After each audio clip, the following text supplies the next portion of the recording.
what a cracking start to the day, and more importantly, a brilliant start to another episode of Thinking Tackle. I'm Ali Hamidi, and we're at a scene we know very well. I'm joined by my partner in crime, Tom Dove, and we have some unfinished business at St John's. So we're going to get this beauty back. I'm going to catch up with Tom. I'm going to talk to you about how the session's gone so far, and more importantly, what we've got in store for the rest of the show.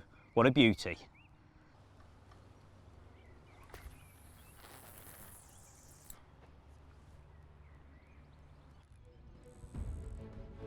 Oh, yeah.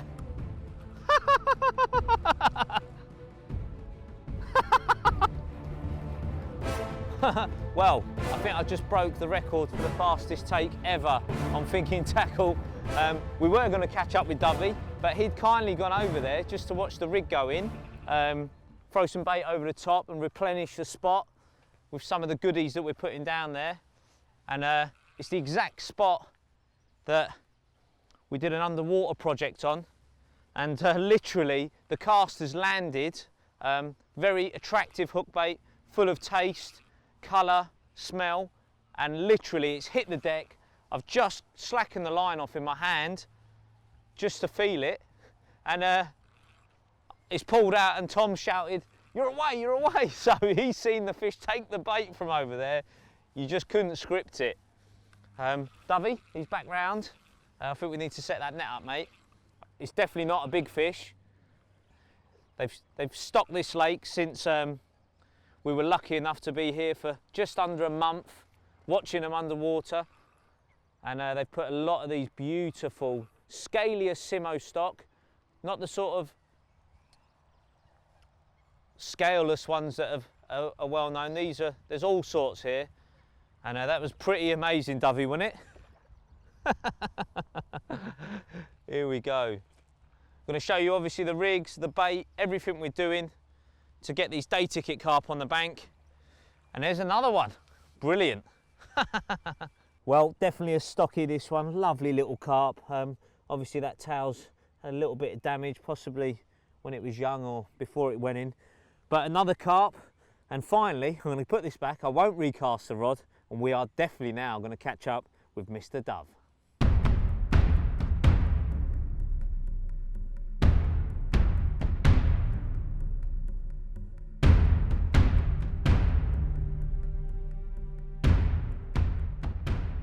Well, Dove and Ellie, we're back. Yes, we St are. John's. Are we crazy? Are we mad? Who knows? But 2011 was the first time we came here to shoot a Thinking Tackle. We were first timers here, and it went pretty well, didn't it? Yeah, it went really well. I think we both had a really good session. We fished the same swims actually. I fished against that far margin and caught quite a few. We didn't get any amongst any of the big uns, but yeah, I mean, I think really successful in my eyes. Yeah, exactly. And it was the basis really. When we were here, we noticed that shallow spot, and fish really frequented that, and we could see it was a brilliant place to possibly film them underwater and observe their reactions. So we came back pretty much a year later, and we did an underwater project, didn't we? And we were really, really lucky to spot almost all of the sought after fishing here, weren't we? Yeah, I mean, Dan caught the big plated first of all. I mean, just unbelievable really. It was the first fish we caught off the spot when there's probably 600-700 carp in here. Let's put it into context as well, because that's probably the most sought after day ticket mirror carp in the country, isn't it? And for that to be our first fish that we caught underwater, and the reaction on all of our faces said it all, didn't it? Yeah, just a complete shock. I mean, like I said, the first fish that we caught, and it was the one we come here for. Just, yeah, quite unbelievable, Yeah, really. you couldn't script it. And to top it off, he finished the project with the Big Common. It's actually called the Big Common, isn't it? Another 40-pounder, so a mirror carp to start it, a common carp to end it. But in between, we got a little dabble, didn't we? Yeah, I mean, we was here for probably 3 weeks filming, so, you know, you can count how many days that is, and we got probably 3 or 4 days each to fish, and not even that really. So, yeah, it's really nice for us to come back and have another go for the fish that eluded us the first time. And talking of the fish that eluded us, there are some absolute belters in here. You've got the little plated. Let's talk about that fish, because we were lucky enough to see that come into the camera on a number of occasions. But it is one of the most difficult carp to catch out of this lake. It rarely gets caught, And you could see why on the camera, couldn't you? Oh yeah, I mean it was completely different to the rest of the fish. I mean Dan caught the big plated because he saw that it was eating boilies, put a boilie out and caught it straight away. Yeah. And the little plated, just coming, it was eating little tiny bits of sweet corn and little bits on the bottom. So I think if you fish that way, you could target that fish like that. Yeah, it was really, really picky. Then you had the box common, another really famous carp in it. Again, a 40-pounder. We came close, I think, both of us. Yeah. I had it almost inhale the bait and it just missed it. It slipped up the side of its face. So close, yet so far. So if you're wondering why we're back, that is exactly why, isn't it? Yeah, definitely. I mean, like I said, to be able to come back and have another go for the box common, little plated fish like that would just be amazing to get amongst them. And there was loads of other 30-pounders and stuff that we didn't even get a look in, did we? No, because we were spending so much time as well in front of the camera, looking at them day in, day out. You can recognise them straight away. So yeah, any of them would be amazing. So we arrived yesterday. And it was a pretty good start, wasn't it? We got down into the Henman Hill area. The fishery had been really kind enough to give us this area once again because we wanted to focus on those exact same areas that we shot the thinking tackle in 2011 and the underwater project in 2012. And the fish those exact same spots so we could really, really visualise what's happening underwater. So Tom, talk me through it. So it was my choice first pick, wasn't it, this time? So I've obviously picked the spot, the hot spot, if you like. But talk me through, you had a stunning start. Yeah, I mean, in contrast to your spot to the left there, you've got a margin that runs down the left-hand side in the deep gravel area. I've got a very, very shallow area that's just full of weed. It's probably 4 or 5 foot of weed, then 2 or 3 foot of water. So I'm fishing a long chod rig, so it slides right the way up. And I'm casting directly into the weed. So as soon as I got here, the fish were in the weed. I sprayed some half baits and some tigers and that around it, and then just flicked a chod rig right in amongst the bait. And it wasn't long before I had a wicked 27-pounder. Yeah, it was an absolute stunner. A proper Oxfordshire common, dark as you like, an absolute Trojan that tore you through the shallow bay. Yeah, tore you to pieces. And for myself, it was totally a contrast really to Dovey, where Dovey I would say had bigger fish but less of them over his area.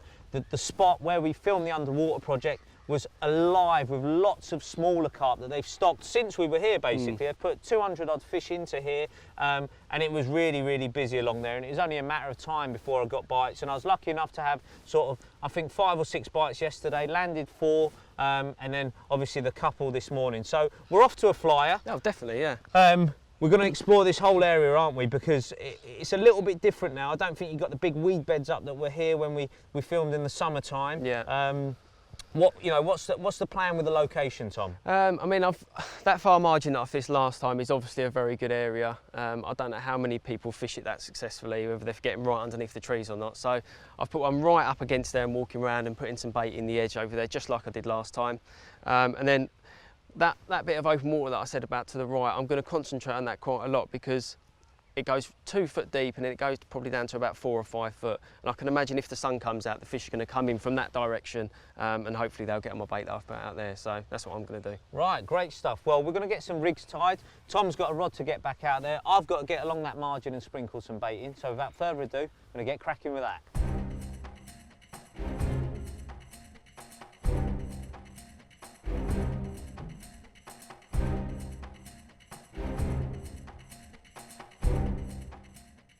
I can see some fish already there, to be fair. Just put a cast out, put the rig back in, and I'm going to show you the bait in more detail, but I'm going to try to keep these fish interested because I can see now when the bait lessens on the spot, they just tend to maraud about 1 foot, 2 foot off the bottom. But the minute you put a bit of food in, you can suddenly get them excited again. So it's amazing how with this water inlet, this is exactly where we did the underwater project, right there. It's just like a magnet for fish. I almost don't need to put out a second rod and definitely not a third. I could just get away with fishing 1 rod here. And I'm spreading the bait. Look, there's no accuracy to this. It's all about making everywhere a safe zone rather than pinpointing them to one area. That was something that Tom done really well when we did this project. He was keen to keep the fish away from just the camera, get them moving up and down the bank, and that's what I'm doing here. And the bait's gone in and they really are tuned into the food now.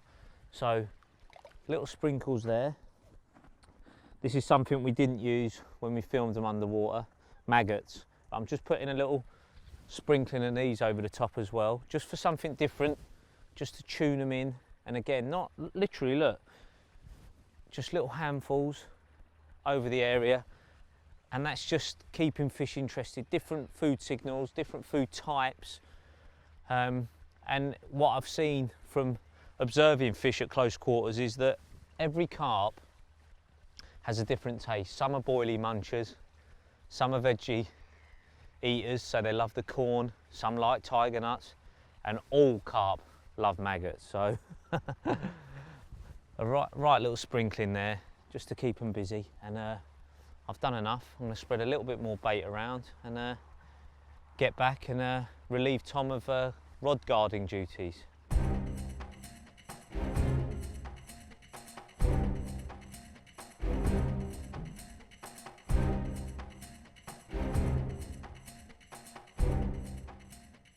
Well, check out the scale patterns on this. What a stunning, stunning carp. Not the ones we were after, but this is, you know, a part of the stocking that's gone through on here. Amazing looking carp. I tell you what, my old mate Richard Stewart would be getting excited over this one. He'd be saying all sorts like glistening scales and bronze looking flanks. Check it out. It is an absolute corker. Like I say, not what we came for, but probably in about 5 years, this will be one of the sought after carp in St John's.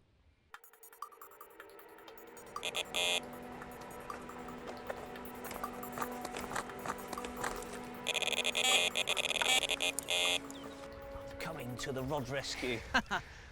Well, took a little while, I think, for the fish to get into that open water, but it's about the time yesterday when we actually started fishing. So 1 o'clock-ish in the afternoon, and that was when we started to see some fish in the open water area that Tom's located.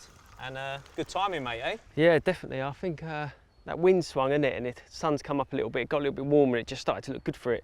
I don't know if this is a tench though, or... Might be a tench. It was... Or a little carp. Oh, no, it's a little carp. There we go. Welcome, though. Definitely, mate. I started to think that they weren't going to get out there. It's a start, isn't it? Yeah, exactly. I'm going to get in front of you here, Dovey. Nice one. There's a few pike in the edge here, isn't there? Oh no, I'm going to get cut off, I'm sure I am, by the end of the trip. Oh, look at that little choddy there. Nailed by the look of it, mate. Yep, lovely. Oh, are we away over there? No, not quite. Don't think it'll be long, but there we go. Very welcome. A fish on the open water rods. Awesome. Well, not the monster I was expecting out in open water, but it's a really good sign that they're out there eating on them boilies. I'm going to slip him back unless we get a bigger one.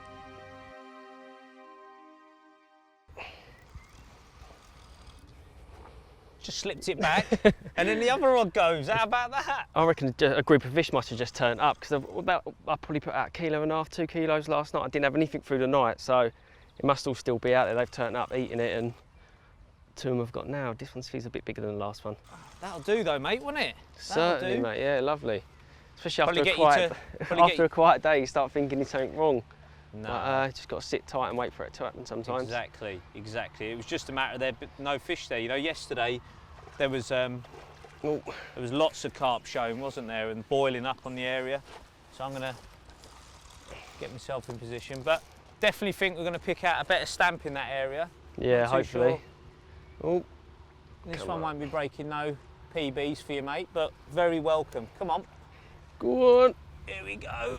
And we're in. Lovely, nice one out. Beautiful. Well, look at him. I wasn't expecting this. Oxford's known for its really scaly fish, and this is a pure leather. I haven't caught many of these, so I'm over the moon.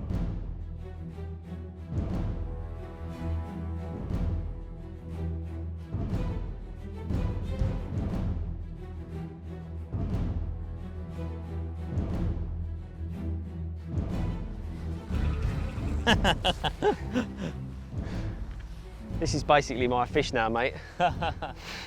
Well, what was I telling you while you were playing them? I said to you I was going to make a little rig tweak, didn't I? Yeah, mate. Actually has made a difference as well, hasn't it? Yeah, I shortened the hook link by literally an inch. And that was out there probably 2 minutes after making that change. I don't know if it's me, no. Feels Feels slightly better, does it? Feels slightly better, but probably not, probably bionic. Some of them probably got more beans than the others. It is amazing when you're able to observe the fish and you're able to see where they're feeding and how many are on the spot. That's when you can really draw conclusions of whether the rigs are working correctly. Obviously the hook baits, they love them, but it's a matter of that hook link length, especially when you're fishing for day ticket carp that see it all the time. Remember my lines going? Yeah, I can see it, mate. One of the pitfalls of fishing in shallow water is fish don't often have anywhere to go, so they, apart from motoring around. Oh, that looks like a nice tail, Dovey. Oh, it does, doesn't it? Do you know what? I'll buzz this in because. Oh, what have we got? There were a couple of bigger ones down there, weren't there? Because I don't. No, 20-pounders anyway. Yeah. Check this. What have we got here, mate? I know. For a second, Tom, I saw some big plated scales on it. Don't tempt fate. Come on. You'll do, though. Tell you what, that's an absolute beauty of a carp. Get in that net. Yes. Brilliant. Look at that. Mate, that's what you come here for, isn't it? Tell you what, Dovey. What an amazing carp. That is gorgeous. You know what? You know we said unfinished business. Well, we never saw this fella, I don't think, on camera. We might have. I think we did. There was a couple of them, weren't there, that came in together, and we thought it might have been the big plated originally when we didn't actually know what. Look at that. There was one. There was a fully scoured that was like a real box shape. I think was slightly bigger than this, and then there was. Oh, look I think it was that one. You know. Yeah, these ones. We saw these fish on camera, and when we first spotted this particular one, I think it was this one. We thought it was the big plated because we obviously had nothing to gauge them on because it was some of the earliest fish that came in on camera. And well, the absolute stunners. You know, upper 20, I reckon. Yeah, I reckon so, mate. Yeah, 25-poundish. Yeah. The sling's already been zeroed, so get this out of the way for you. Lower it down. Make sure the fins are flat. Such a stunning carp like this, proper Oxfordshire scaly. That's what we come for when you fish these wonderful lakes. So I'm gonna have to go for a finger grab, Dovey. You gonna do the reading, mate? Yeah, go on. Ooh. 26.12. 26.12. I'll take that, mate. Absolutely made up with that. Shall we? I'll get it lofted up and then we'll get some pictures, eh? Yeah, mate. Yeah. Beautiful. Here we go. Oh, what an amazing carp. Not the big plated, but I tell you what, you could call this the mini plated easily. What an amazing looking carp. 26 pounds, just a jot over. And it just shows a little tweak of the hook link, being consistent.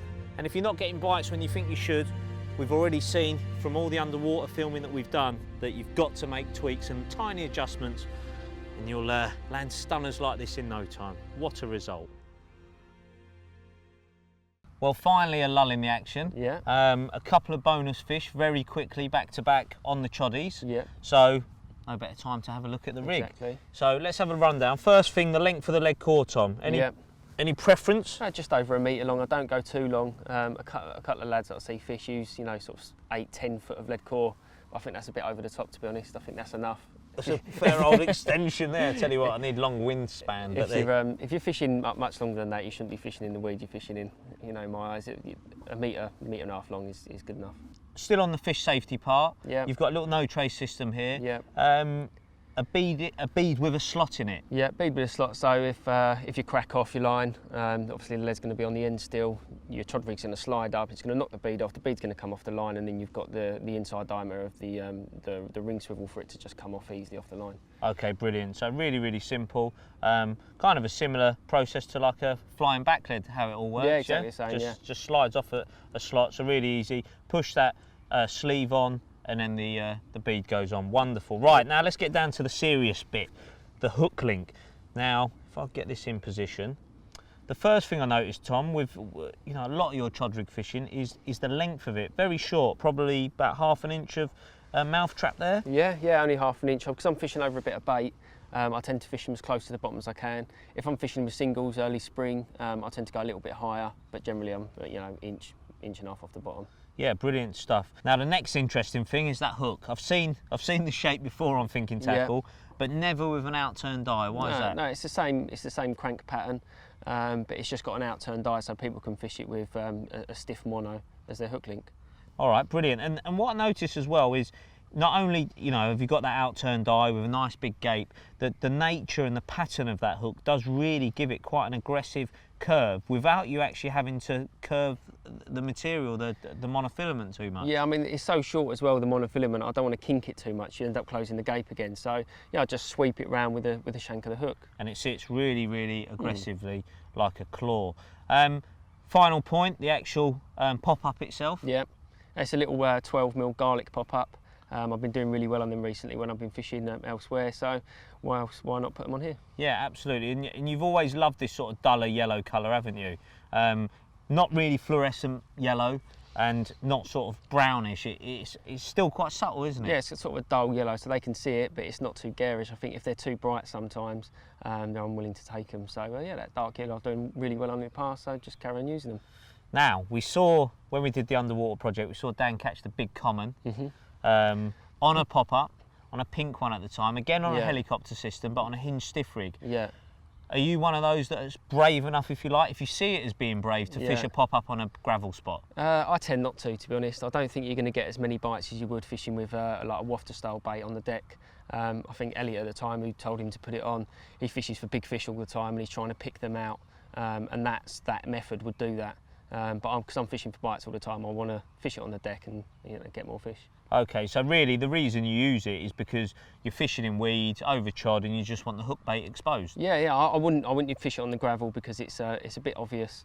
But when you're fishing in the weed, it's nicer just off the rubbish on the bottom. All right, well that leads us on beautifully, really, to the ingenious sort of lead drop-off system that you've got here.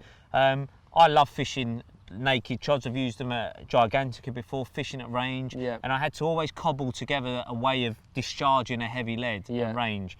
This cures all of them. Yeah, it's a lead release system for chod and helicopter rigs.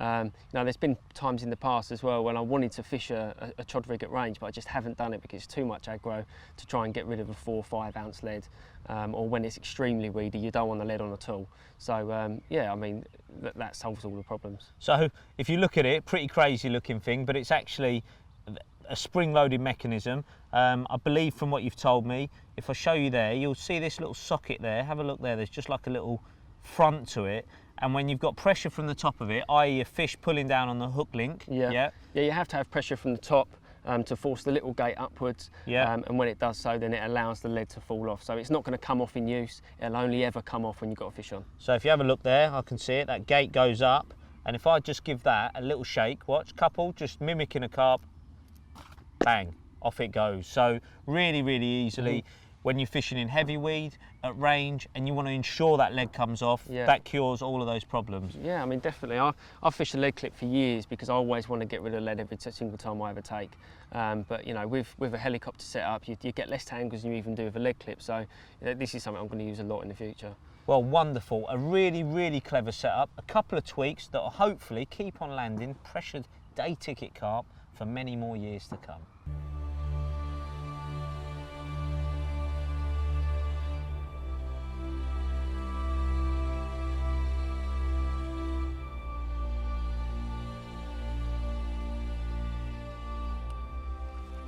Well, good morning to a blazing hot St John's. The sun's been out since about 6:30 this morning, but we expected more carp to be down here, and especially when you take into the evening's results. I had 3 fish, again just 1 rod out there on the honey spot, and it produced, and Tom had 1 throughout the night. Again, none of the big uns, no, they're all stockies to be fair, and we haven't seen any of the real big ones yet on the spot. So I think it's time to take you through the bait. So I'm going to go over there and try to replenish the spot and see if I can see some activity, maybe one of the big uns moving in. We really did expect, with the sunshine, for more fish to come down here. But when we did the underwater project, interestingly, when the sun was out like this, high pressure, we didn't get that much activity in front of the camera. It was always those lower pressure, warm, cloudy days that seemed to get the most activity, more interest, bigger fish down here. So where a lot of people, the theory is shallow water, sun's out, they'll be piling down here, but it can be the opposite sometimes. You know, you don't get the same amount of activity and they could just be drifting around in the main body of the water. So got to get something going. So the bait here is actually born from the filming that we done here. You know, this is what I call the buffet theory. We noticed very quickly that different food signals seem to generate a response. If you just put one food source out, it was very much take it or leave it. If you added different food signals in the swim, suddenly you got different fish coming in, you know, some that love sweet corn, some that love boilies, some that like nuts, and that's what you're trying to tap into, different tastes, and obviously some love all of it. The big plated, for example, was a real boilie lover. That's why I've got a lot of boilies in there. You've got the hybrid here, I've got 14 mil, 18 mil, got a lot of halves in there as well. Then you've got the golden grain. Again, there was days where when boilies were just down there, there was no activity, you know, the fish weren't getting in, but by putting some corn, got some of the smaller carp coming in, grubbing about, and the big uns followed. And obviously the nuts, this is something that Tom uses a lot. He's lovingly prepared these in like a little vanilla-y, sugary number, and that's just added in there. And we're just spreading that bait up and down the margins, not localising it, not piling it on one spot, trying to get the fish grubbing around, moving, picking up different food signals. And then this is something I've added in specially for this session. Again, knowing that the weather was going to be hot, I did feel like we may need something else, another food signal, something live, something reactive. And that's why I brought the maggots. So let me get my hand in there to show you. All live ones, as I may have hinted at. And then we've got white and reds wriggling away there and just throwing them in. Not loads, not gallons and gallons, just sprinklings every time I put the bait in just to get their interest going. And then you've got the casters. Here we go. Again, very crunchy. Carp absolutely adore them, and they really can produce results when other baits fail. So just having all these different things in there can really make a difference. And that's what I'm trying to do, get these in there, and hopefully by putting a little bit more, little and often throughout the day, it won't be too long before we get a tickle.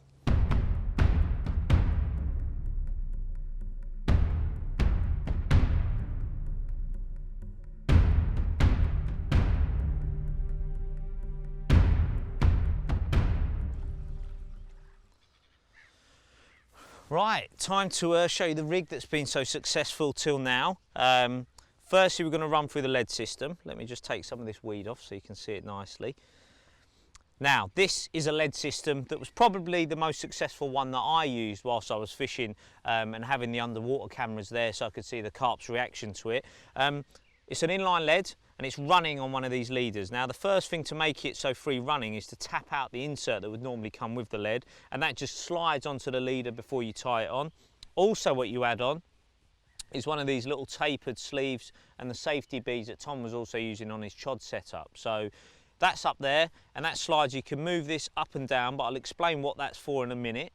Okay, so look, you can make the adjustments however you want.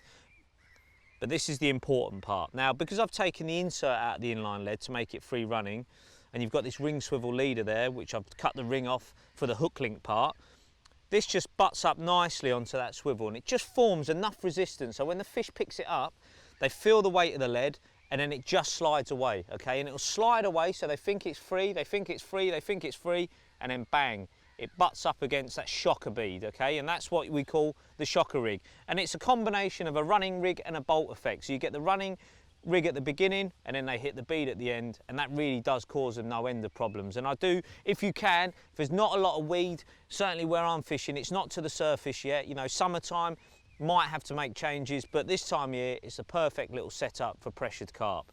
Now, working our way down to the hook link part, once again, inspired by what I saw on the underwater cameras. It was actually Danny's rig, the D rig that he used to catch the big plated and plenty of other beautiful carp throughout that project. I've made a couple of tweaks. So the first thing, I've got 15-pound fluorocarbon straight through, probably about, I'd say 12 inches. I don't always measure it, I tend to look at it and see whether it suits the fishing situation, how I'm spread baiting, etc, etc. But that's about 12 inches in length. I've added a little anti-tangle sleeve, and again, this was a wonderful little addition. When we did the filming, I actually watched the fish's reaction to the way the rig had laid, and this anti-tangle sleeve, because I had a tiny little combi bit at the end, really seemed to cock the rig well. Now, with the aid of the fluorocarbon running straight through to the hook, it pins it out even better. You know, it's guaranteed every time it goes out on the cast. You watch the arc in that there, it's always trying to move away from the lead system. So it's a tiny little adjustment, but I think it makes a big difference. So onto the hook itself. Really simple there, just a knotless knot, and I've cut the tag end off. Shown you this rig loads of times on Thinking Tackle before. It has been so successful for me. Then instead of the D, what I've done is I've run on a micro ring swivel. That runs on the shank, and then a little hook bead just there, and that's positioned between the point and the barb of the hook. That's perfect for the buoyancy that I've got in the hook bait, and the hook bait itself is a sort of not a homemade special, it's a ready-made spicy crab wafter that I've taken, and I've added some Squid Supreme liquid, and that's soaked right into the core of the bait, so it's pumping out like a little time bomb when it's out there. You can always tell my pink fingers that I've got all sorts of attractors and everything else going on, and I've just tipped it with a little plastic rubber maggot, okay? And when I caught my UK PB, Stella at the Essex Manor, again, I was introducing some maggots along with boilies, almost buffet style, but I was fishing a little pop-up, and I'd use these little fake maggots on top of my pop-up. And did it make a difference? It certainly didn't do any harm, and I'm doing the same thing again here. But the important part here is this wafter isn't mega buoyant, because again, we've got a little bit of running water coming in there from the pipe that comes into that spot. And we saw again when we did the underwater filming, when the bait was moving, if it was too waftery, if you like, the fish could shy away from it, okay? It looked a bit unnatural. So slightly more weighted, so that bait stays static, but it's got a tiny bit of buoyancy in it just to take away the weight of the hook. So a simple setup, one that's very, very effective and catches pressured carp pretty much everywhere. I'm going to make a little hook bait tweak. If it works, I'll show you what it was. Right, so we're coming into about a similar time to I had the 2 bites yesterday afternoon out into the open water to my right. I've reeled in my left-hand rod that was over against the trees before because I wasn't getting much action on that, and I've changed it to my right-hand rod. I've moved it slightly further right in the edge down there where I've seen some fish moving, so I'm sort of hopeful that that might go in a little while. The fish have definitely turned up again because I've started to get liners. It's been very quiet for me all morning. Ali's just had a walk up and down his far margin as well, and he's seen a real big one there. So it's looking hopeful for the afternoon. If Ali gets another bite, I think it might just be a big one.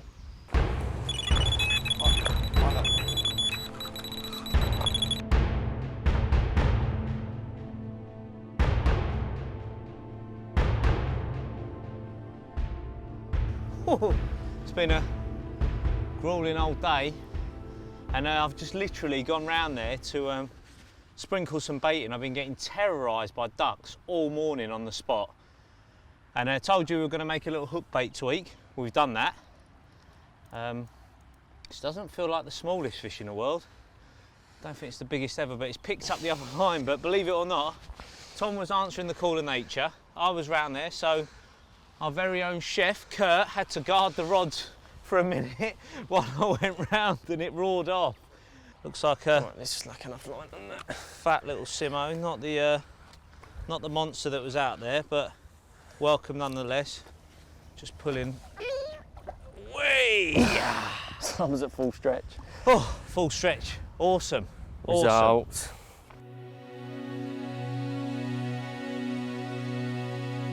Here we go. 25 pounds on the nose, and hopefully a sign of bigger things to come. Definitely one of the older warriors from St John's, and definitely took a little liking to the hook bait tweak. So get this back, I'll show you that, and maybe, just maybe, one of those big ones we're after won't be too far in coming. Superb. Well, I promised it to you. Here it is. Nothing revolutionary. It has been around in the carp world for quite a few years, but some of you at home may not have seen it. So it's basically the Medusa rig in effect. So what I've got at the bottom here, I've covered it now in a tractor, but the first thing I do is actually thread on a little wafter, again squid infused, onto that little micro ring swivel. I pull through the floss, okay, and then on that, with the aid of a sewing needle, I just thread on some maggots onto the sewing needle, about 8 of them, alternate colours. equal numbers as well. That's really important because the carp will suss you out if you've got odd numbers. And then I thread them on and just tie them off in a nice little knot. And that's it. You've got a little bunch of maggots at the top moving away. You've got the smell and the scent of the squid coming out from underneath. And just to complement that, and it really does seem to make a little difference on this session, just some more more powerful squid liquid over the top of it. And that's it. A nice little tantalising maggot boily sandwich, all delivered in one lovely little morsel of food right there. Time to get it back in the pond.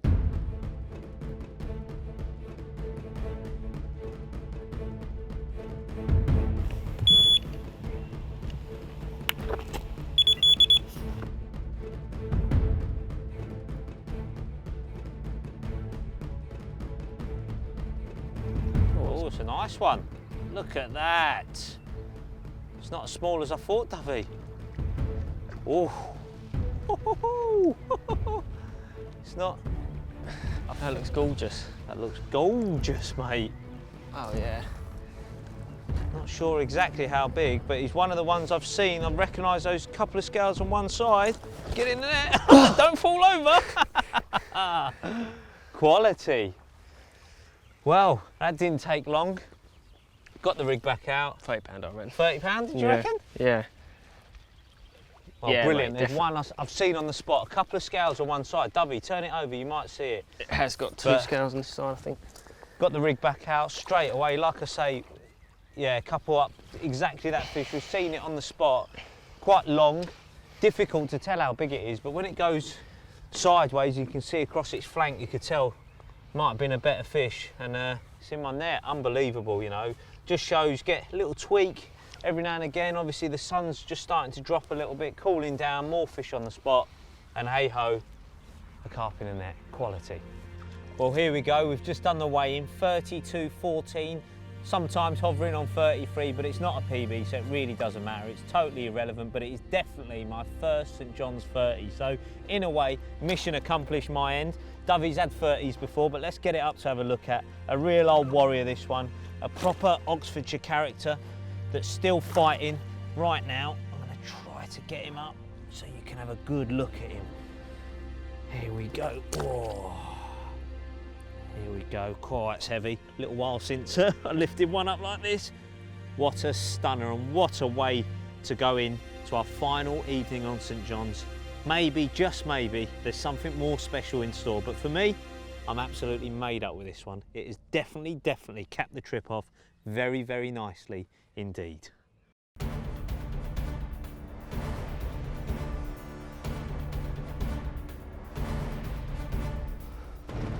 Mate, it's really going around that corner.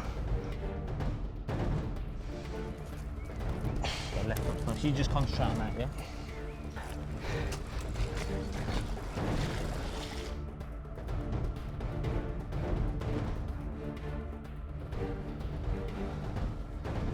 Well, we wanted drama at the end. It has really woken up. Not too sure how big this is, but it's given Tom an absolute battle royale, hasn't it? Right, it's taken about 60 yards of line down to a bay to my right. Just haven't been able to stop it. It's definitely not an 8-pound Simo. Oh, let's hope it's a good one, mate. Oh, what a beautiful spring evening. It really doesn't get any better than this. In the water, with a net, about to net one for your mate. It has been, I felt for him because it really, like I say, it's totally stacked in my favour, you know. We knew one of us was going to have a real chance for a number of fish, whoever was in that area. It was my turn, so obviously I picked it, but Dovey has persevered so well here. And hopefully, looks like a common, mate. I don't know what it is, mate. It's a common. I don't think it is. I don't know. Oh, no, it's a mirror. I'm not sure how big. No, whatever, how big it is, it's powerful. Yeah. I'm getting out to it. Here we go. I've got one going in there. Bring him this way, mate. Oh. Nice one, mate. In. Go on, my son.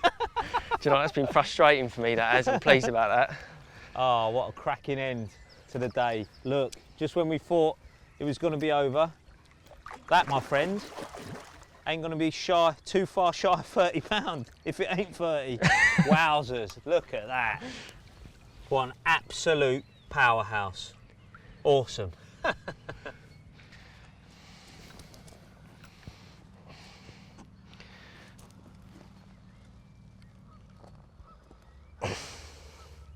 Oh yeah.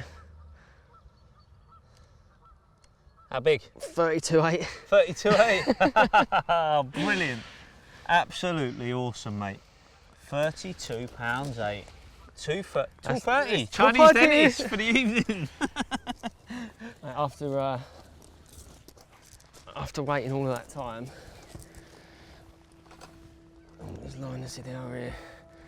Look at that. What do you reckon now? Absolute peach, mate.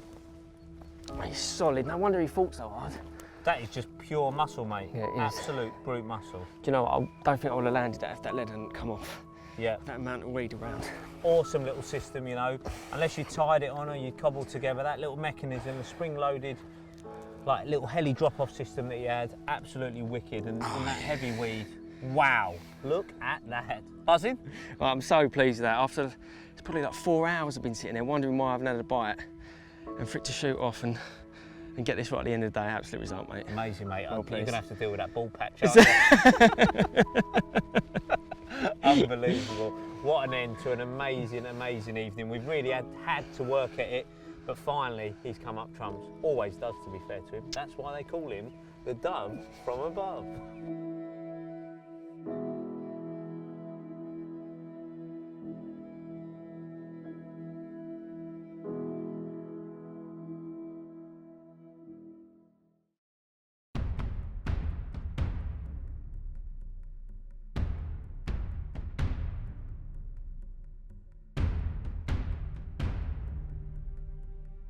Well, after that brilliant 32 pounder last night, me and Ali fished on into the evening.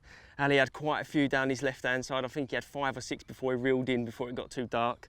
I've put these rods out to the right-hand side again and caught 2 commons. This one, the biggest, 29 pound 14 ounces, and he's just absolutely gorgeous. So I'm going to get this one back and hopefully we can catch a couple more.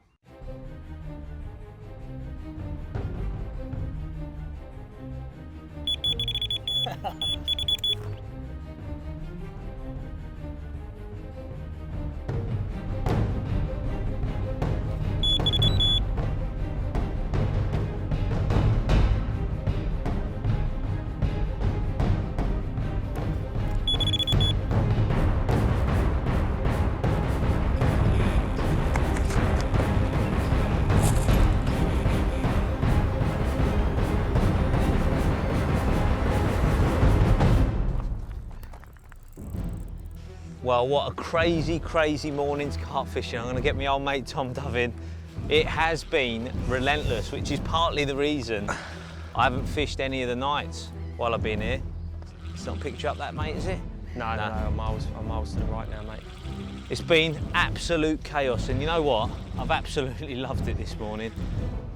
A lot of these smaller stockies, real stunners. These are going to be proper pearlers in years to come. Some with big old plated scales. Well, they are like miniature plated, them ones.